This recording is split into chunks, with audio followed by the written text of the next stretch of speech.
remember that it was recently decided that the Blue Room may be used for meditation on Monday evenings in order to alleviate the numbers who go to the quiet room. But this evening, however, there is a committee meeting, and the committee meeting will be held in the Blue Room, so it will not be available for meditation after this meeting. If there is extra space needed, the West Studio could be used. Salmons and bashes and practice takers are asked to come, if they can, to the Dervish Committee meeting, which is held on Friday, March the 1st, that's this coming Friday, at about 5:50 p.m. There's a list of the names of these people on the table outside. So if you've heard this notice, will you please tick your name so that we know that you have heard about it? And if you are unable to come, perhaps you put a note to that effect as well.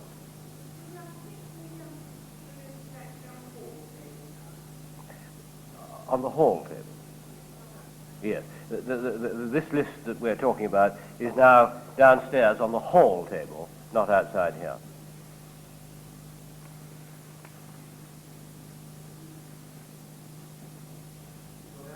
Yes.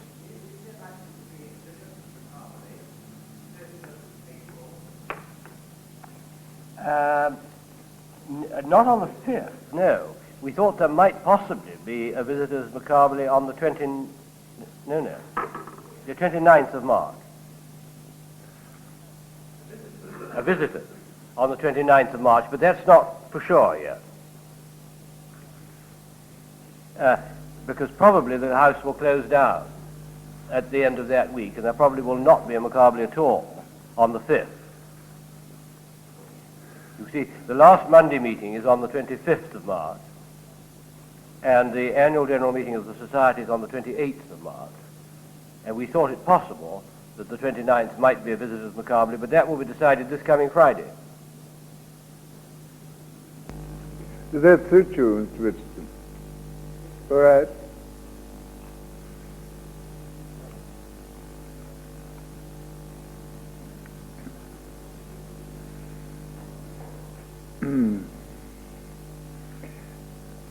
Several interesting points cropped up at last week's meetings,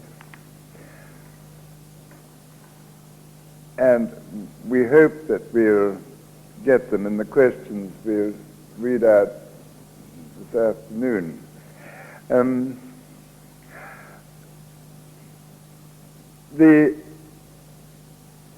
I've been called to task a bit for analyzing or adding something to the Shankaracharya's answers to our recent questions. I felt, on reading them with the ears of someone who hasn't heard much of the way he speaks, that they did need some explanation. And there is some in this reading 5 that you've got today. But there's no need to use that commentary at all for people for whom the question doesn't arise. Any group that would like to take the Shankaracharya's words straight are welcome to do so. This is for new people as well and people in other countries. We'll show you what I mean with an example at this meeting, but first we'll look at some of the meeting reports. I think the Rogate meeting deserves special honorable mention this time. Mrs. Drury, what kind of reasoning can one use to get through? She means, I think, to get this deep dive, to get through to the source of creativity. It's the ordinary kind of reasoning that 2 and 2 make 4, and don't make more or less. We should recall in memory quite often what we have experienced and how a certain day's program have led one way and another kind of day's program has led another way. And then we shall, if we think logically, just reasonably, see that each day we ought to read some fine words, we ought to have some silence where we lay aside all desires and thoughts which arise from desires, and we ought to try to do what we have to do in a cheerful and careful, attentive way. And then we shall see that there is a law of cause and effect, and that bad nights and bad results come from neglect of what we're being told. It's the ordinary reasoning, 2 and 2 make 4, they don't make 5 or 6 or 1 or 3. We don't do that very often, and we don't count our gains in particular, what we would have been if we'd never heard anything from the Shankaracharya and never had the meditation. So that's the sort of reasoning I'm in. And Mr. Irving said, when Dr. Rose mentions reasoning and experience, does he mean something mystical? This word mystical, you see, has many different meanings. There are private, transcendental experiences which are inexpressible. There's no language to express them in. And it's customary and quite right to refer to such experiences, as W.H. Auden does, for instance, as mystical. But there's another kind of so-called mystical, which one doesn't approve of, which is making a cloak of mystery to cover up one's ignorance. A great many people in the past who had a reputation, people who know, have cloaked their ignorance in mysticism, so-called. So the word has a double edge, like so many of our words, but one mustn't forget that there are experiences for which there's no language. Any questions on that?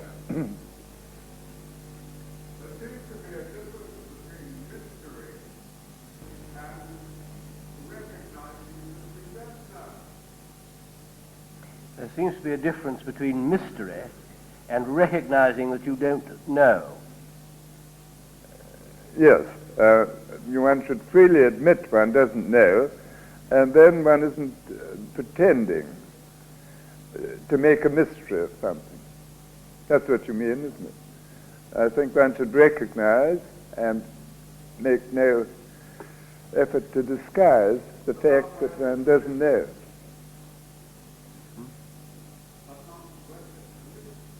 But not worship the mystery. Yes, quite. Yes.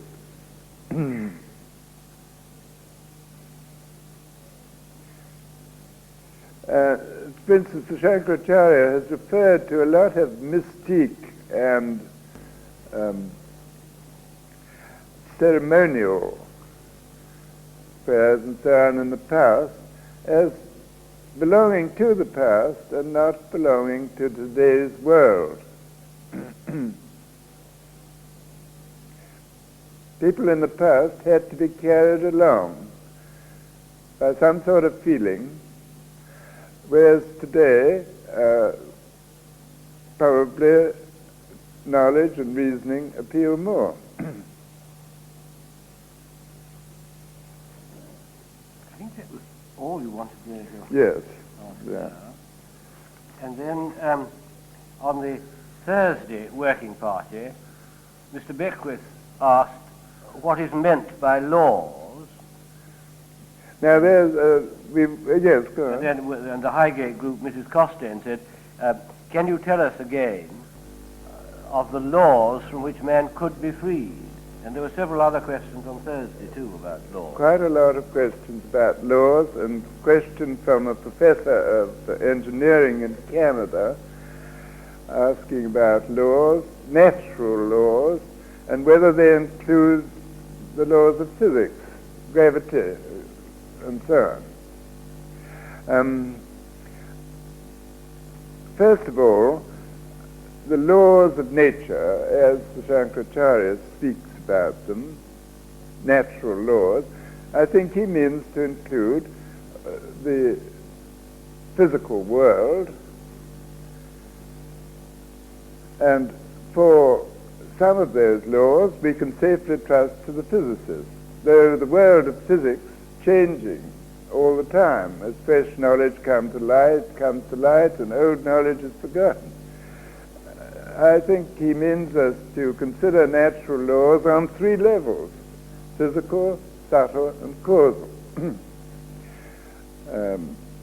The laws of the subtle level demand not only a knowledge of how the human brain and nervous system is made, but also self-knowledge as to how these phenomena which are part of our nature feel to one and what their causes are.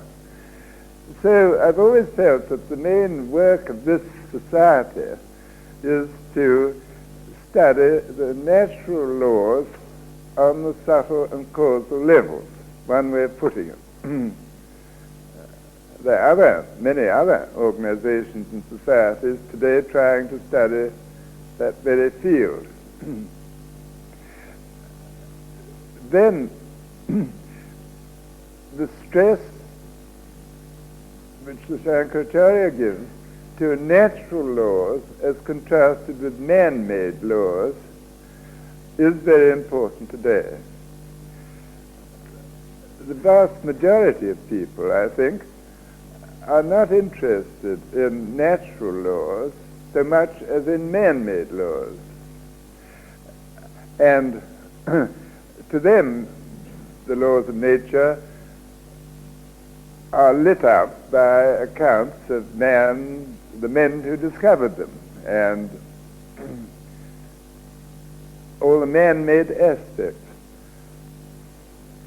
I think there is a great neglect today of the study of the laws of nature unadorned, unaltered, or uninterpreted by man. It would shed a lot of light on things if there was if a different attitude developed. So that's something to do with laws, and we want to devote a lot of time and interest to elucidating what laws we can discover, verified in our own experience.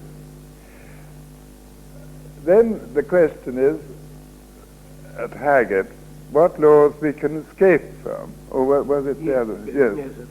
What laws we can escape from. And here again, it's difficult to understand if you're talking only of physical laws.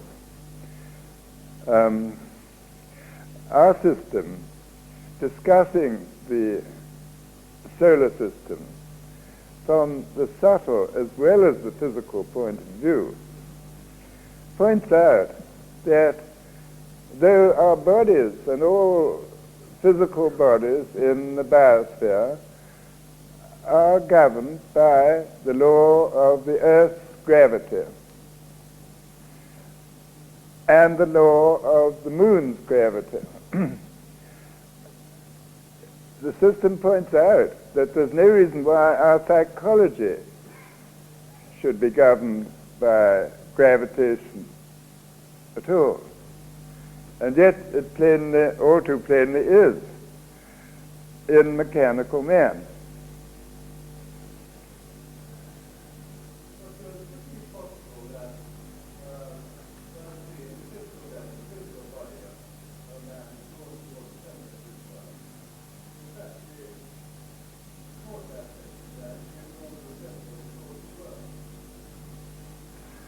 do you think one could think along these lines, that whereas the physical center, physically, man is drawn towards the center of the physical world, he might, on the causal level, equally be drawn towards the center of the causal world? Yes, I think that's a very good way of expressing it. Need thinking about as to what the center of the causal world might be. That much depends, the way you look at laws, on what the position of the observer is. For instance, anybody looking down a microscope at a drop of pond water sees a great quantity of life which looks to be absolute chaos. And reading from that, one deduces that the nature has been brought about by sheer chance, and there's no rhyme or reason to it.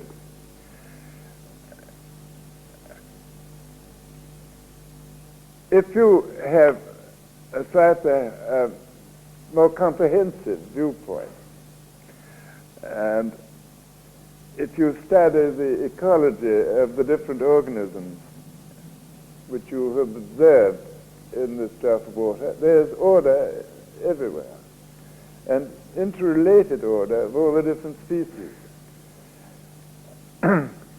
So the viewpoint of the observer is very important in relation to laws, and we can see the laws of human life pretty well, and we know on that level that it's possible to be under more laws or fewer laws. I mean, one can get oneself put in prison and be under very rigid laws indeed. One can escape from many unnecessary laws in human life, unnecessary from the point of view of peace of mind or whatever you happen to be after. So we have considerable choice as regards the, 96 laws or 192 laws which individual man is under. Then as regards the laws of organic life, which are, I think, 96 orders of laws, we have a certain choice there. It depends very much on where we were born and as to whether we're on a very difficult part of the planet or not. And in some parts of the earth, there are many degrees of freedom. Other parts, scarcely any at all. As we ascend the way of creation, we do this by escaping from more and more laws. That is, that our minds, first of all, and our emotions are able to give up a lot of the laws which appear to be inevitable in the ordinary way. The law of accident, for instance, the law of being affected by chance vibrations, can be given up by calming the mind and freeing it from accidental trains of thought. And from that process, one will free the emotion, and then the emotion will be under the 12 laws of the planets and even fewer laws still. So the question of being free from laws is a gradual process and starts with getting rid of those unnecessary laws which we feel are inevitable in the ordinary way till we know. Any question more about laws?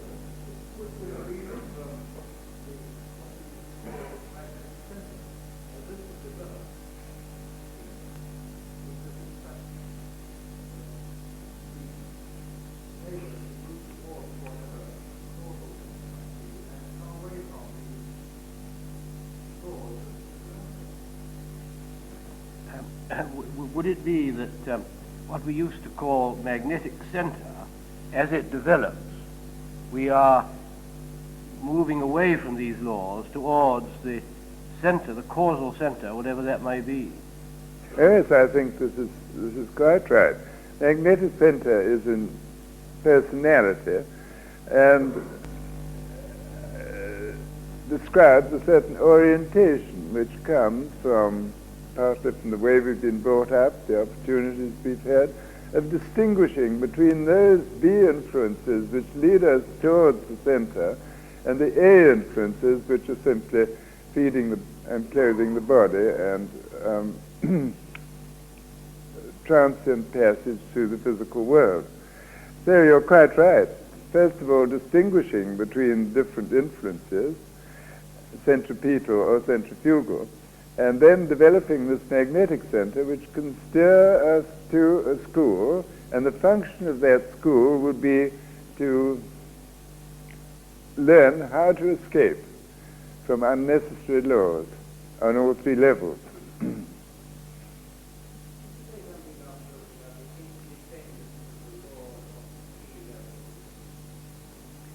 Could you say something about the interdependence of the laws of the three levels?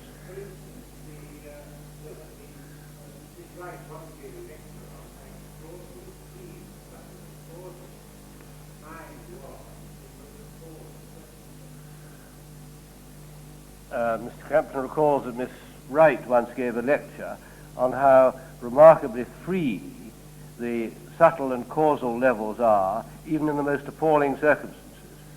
Yes, and this is the point, the main point, that on the physical level, laws are very rigid. They're not any more laws, but those laws are very rigid and inescapable. I remember Mr. Rutensky in a depressed frame of mind calculating how much it would take to get away from the laws of the ray of creation and switch the light on in his bedroom without getting up. So on the physical level, laws are very rigid. On the subtle level, they're far less rigid, and you can lay down the law far less severe. You have to lay down the law far less severely and implacably. And on the causal level, which is later described as the emotional level, very few laws there are, and these are very free.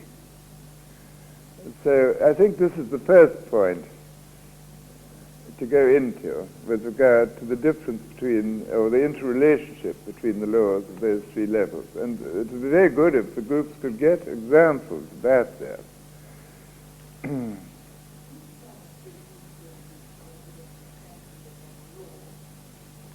Do planetary influences come into the category of laws? Yes.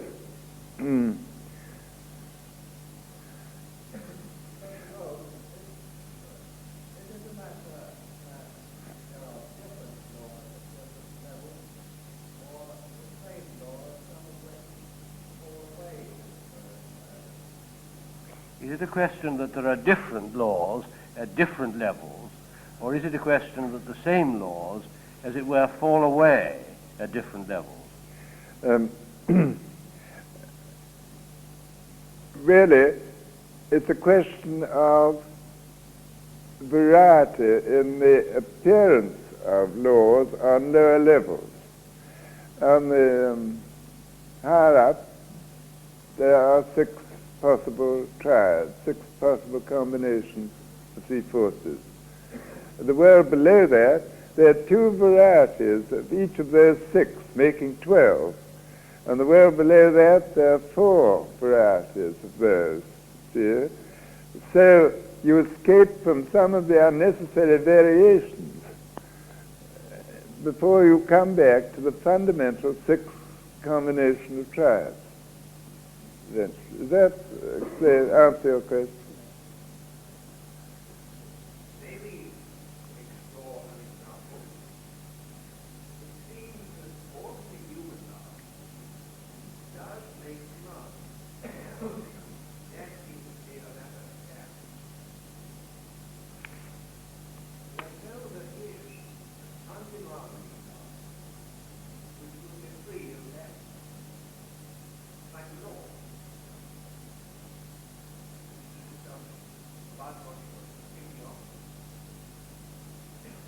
Mr. Gravebrook prefaces his remarks by saying, can we explore an example? He says that ordinary human love is a demanding kind of love, and that can be recognized as a fact. But there is an undemanding love which seems to be free of that kind of restriction. Is this the sort of thing you're talking about? This is one aspect, yes. You're speaking on the subtle level more, aren't you? That you can be living in the same physical circumstances, two people can be, but one of them is demanding and the other is not. Is that how you mean? Only not the physical level, only the subtle level, and not the physical. Mr. Gravebrook says, not the physical level, only the subtle level. Yes, yes. Of course, one big step we could take would free us at one stroke from an enormous number of unnecessary laws, and that would be freedom from identification, to be detached, instead of being caught by this, that, and the other thing all the time, our attention being caught. So in the knowledge that we could get from a fully realized man, there are certain key disciplines which can be applied to oneself for freeing one of a great many laws all at once. We don't have to work it all out, and now I'm on number 43, and 5 years' time I should be on 191. If we just do the few things that have been suggested to us, so as they become part of our nature, we really do wipe out a great many laws that people live under and that surprise us because they believe in them.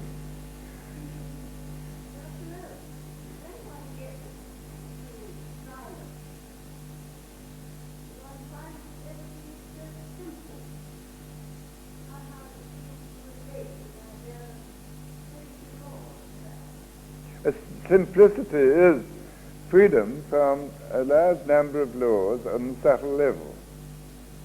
And that shows itself in a more simple life on the physical level. But you can't suddenly lead a more simple life physically. You have to go from causal to subtle to physical. What do you think, Nerlin, about all these laws? I mean, is it the same in New Zealand? No?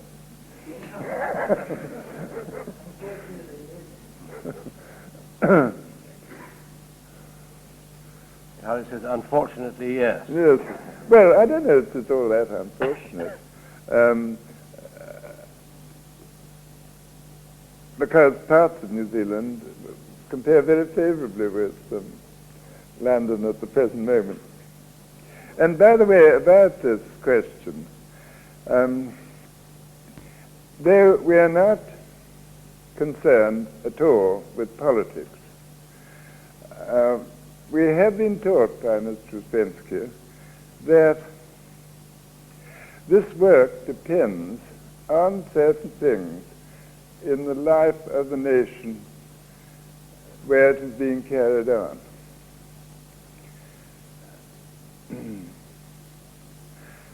There must be a certain amount of freedom. There must be a certain amount of stability. Freedom from violence. Freedom from too much of the law of accident. Freedom from too many rules and regulations and too much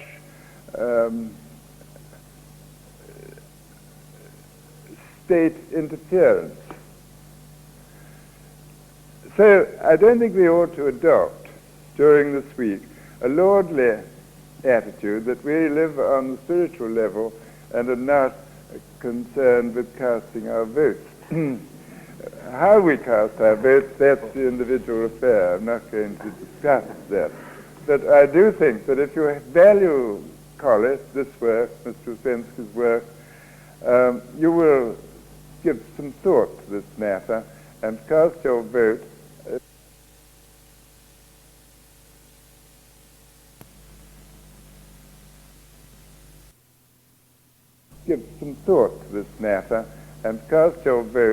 in the direction which will most favor the continuation of this work. Alan hasn't put me up to anything. I just said that I was going to say that, and he couldn't stop me.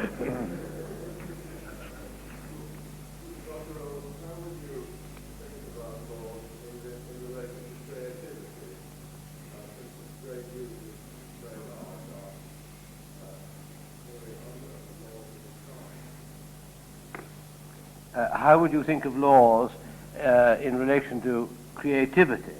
Great music and great art are under laws of some sort. A very interesting point, Fuller, which of course I can't do justice to.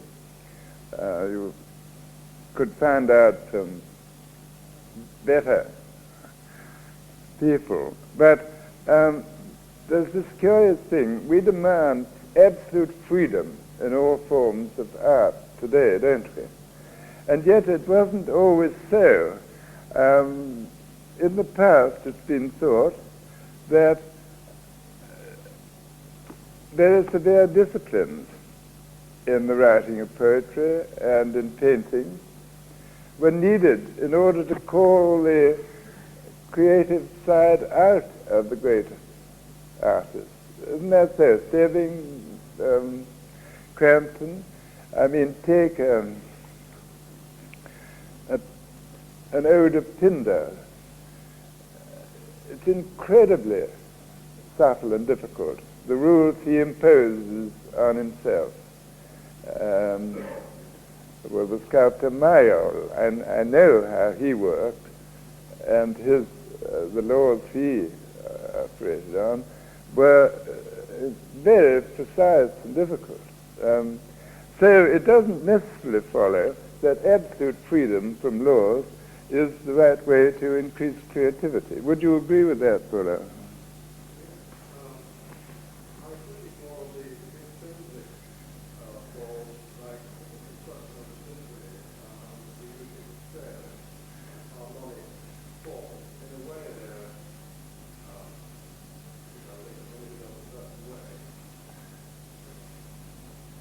Mr. Brooks says he was thinking more about intrinsic laws, for instance, in question of symphonies, matter of scale, harmonics. Well, are you speaking about a man-made symphony or a natural symphony? Because customs change, don't they, in music, and the laws change. Don't forget that.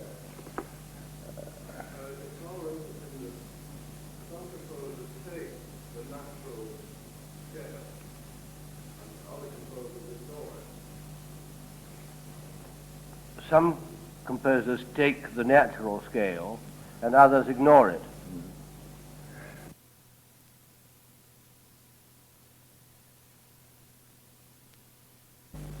Some composers take the natural scale and others ignore it. Or, from the creator's point of view, he provides a situation where all possibilities are available. And the way people receive these things will vary in different countries at different times with regard to all that is to be called subjective art. There is, we're told, objective art, which is designed for one purpose and one purpose only, which is to unite with the creator, and which would be seen in any country, would be felt in the same way.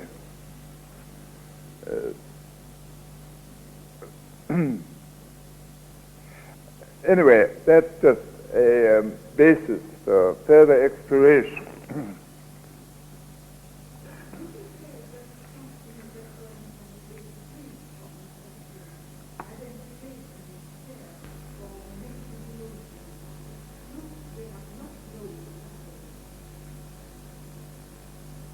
If things spring from negative emotion, and such things as negative emotion are not laws, are they?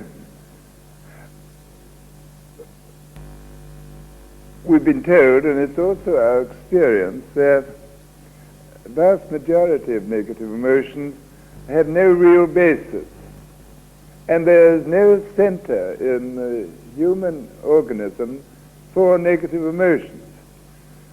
Therefore, I agree with you that they couldn't be called laws of nature, but they can be self-imposed laws on the individual who gives way to them. And while we're on the subject of negative emotions, I would like to Lord Allen to read a quotation from this week's material, because it may need a little elucidation. The Shankaracharya is pointing out that there are two ways of holding a good influence.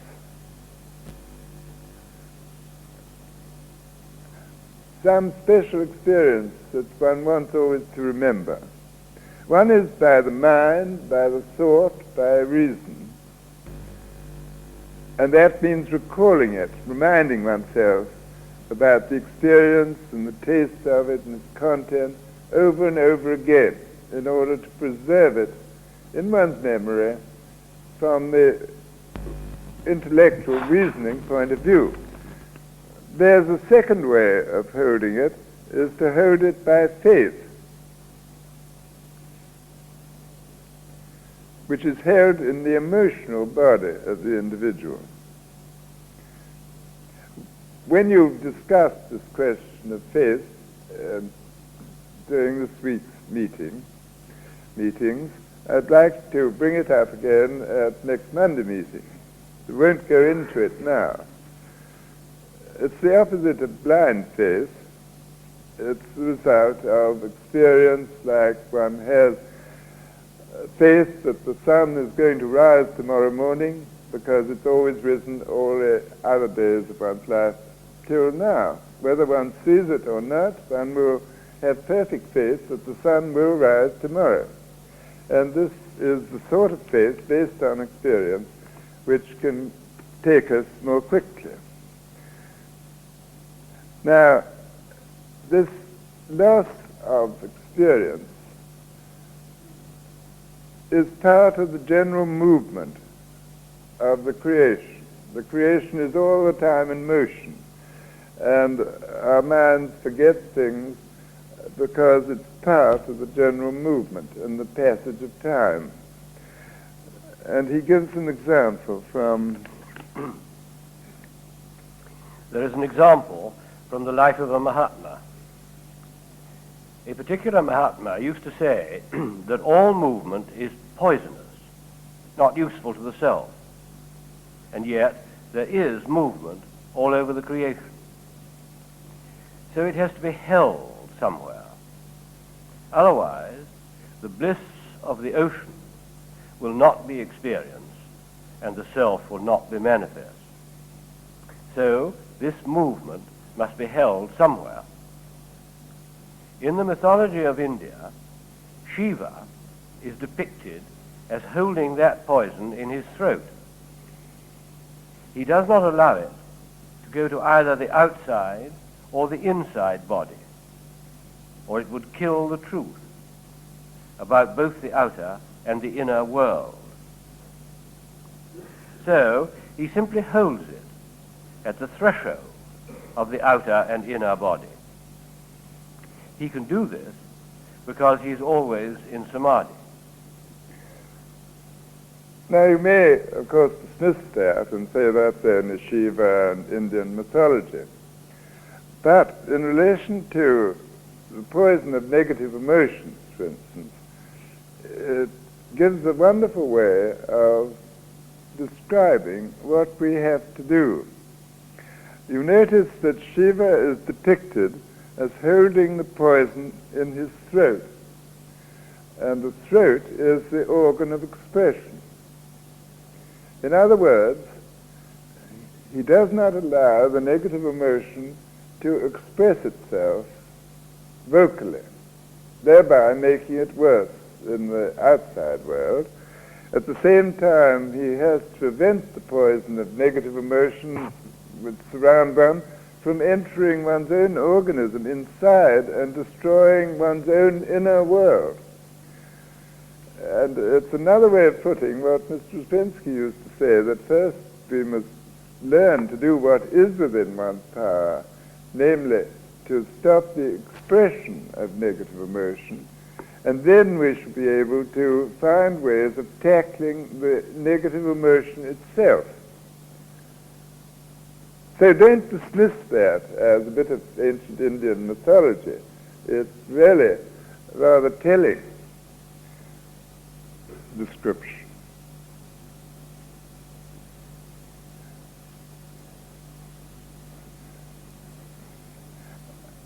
We could now, I think, meditate for a few moments.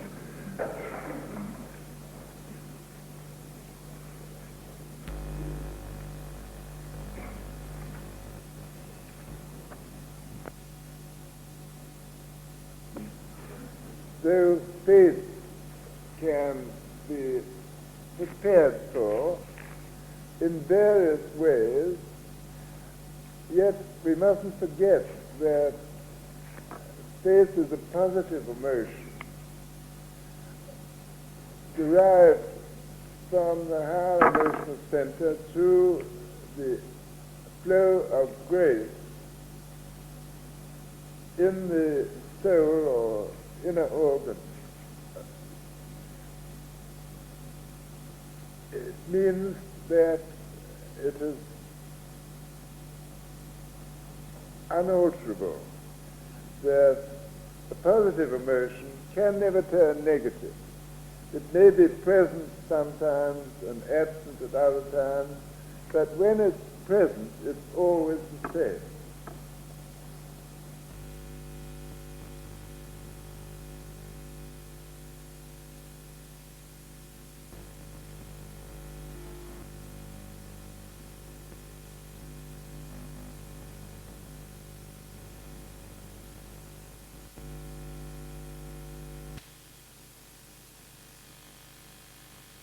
The following is a large Monday meeting, 18th of March 1974.